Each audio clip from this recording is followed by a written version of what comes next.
Shenehem, Yahdav. This is Rabbi Zabulani. Rabbi Lati.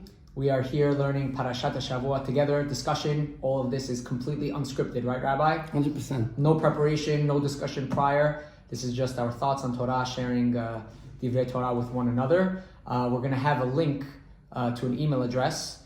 And anyone who wants to have any questions, both the Rabbi and I will be seeing it. If you have any suggestions for future week topics, you can email us. And this way we could be in touch with our viewers. And if you have any feedback, we'd love to have constructive criticism. Perashat Shemot. Okay, welcome back, Rabbi. Okay, it was... Just got back from Israel for Yes, thank you so much. Would you like to open it up? Yeah, I was reading just from the Aliyah that we read on Thursday, how the Miyaledot, they're supposed to kill the baby boys while the Jewish woman is giving birth, and they end up stopping. And the Pasuk says that they fear Hashem. They fear Hashem, so they refuse to kill the baby boys. And this really brought back a story that we saw in Israel this past week with the young adults trip. There was a woman who lived in Kibbutz Be'eri. Kibbutz Be'eri was completely destroyed, massacred.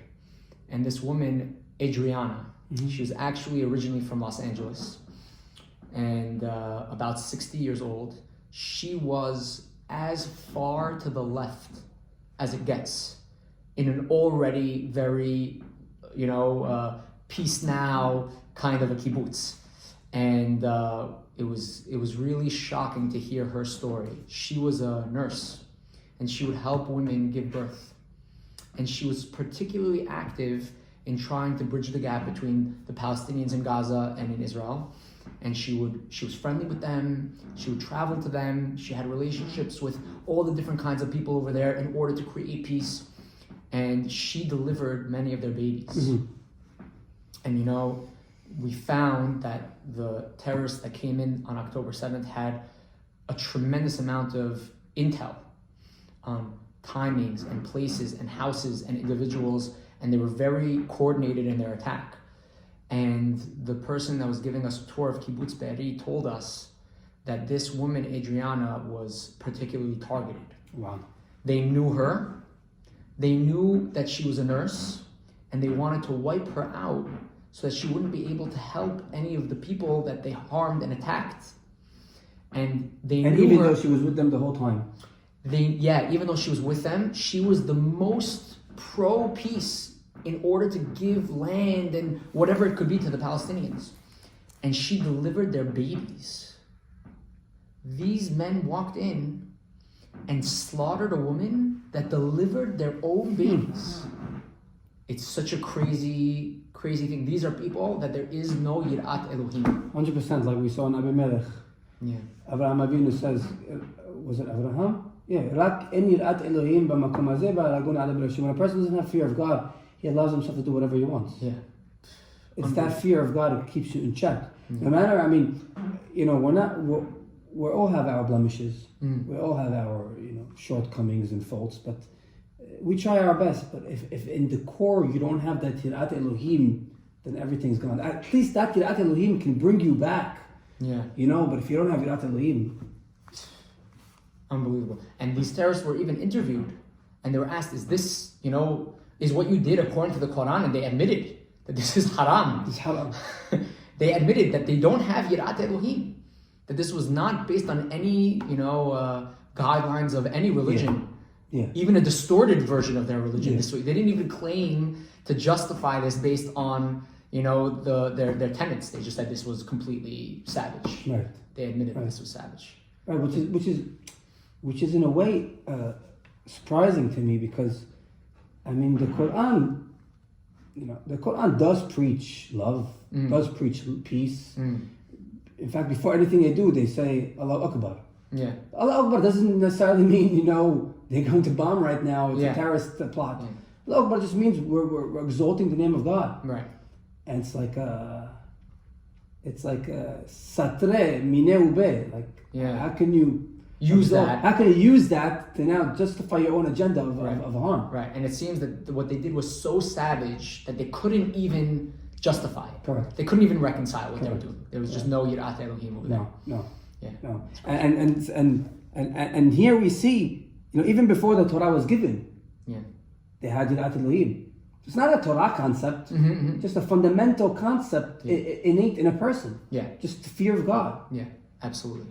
That human beings can have this innate Yes. good quality, Yes. which can go off without proper instruction. Correct. Now it's why we need the Torah, Correct. because it can be so distorted. Correct. The person can be distorted in such a way. So with that being said, what was the reward that Hashem gave them? He gave them Batei Keuna, Batei Leviah. Yeah, Vayas lahem batim, the pasuk explains. Yeah. And according to one perush, Batei Keuna, Batei Leviah, and so on. Yeah. So how is that midah keneged midah?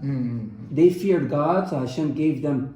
I guess they feared God, so Hashem gave them now the reward or the zechut, the merit to be able to go into the Beit HaMikdash where you actually see God. Kabiachol. Right. Wow, beautiful. As There's it a says, midah keneged midah. Yeah, as yira'eh et penei Hashem Elokecha.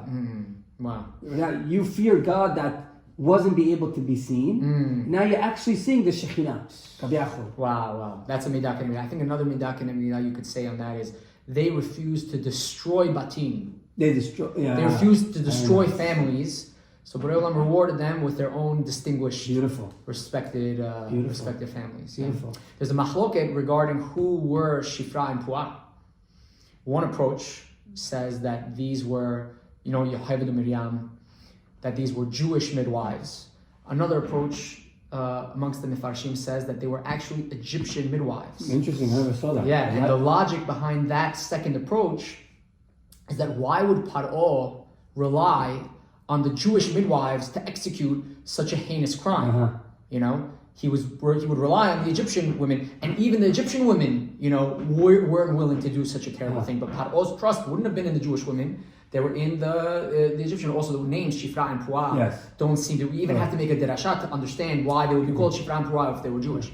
And I think that the interpretation that they're Mitzriyot is very interesting, because it shows how even amongst the terrible Egyptians that there was still a free will for each Egyptian to be able to act out of kindness and chesed.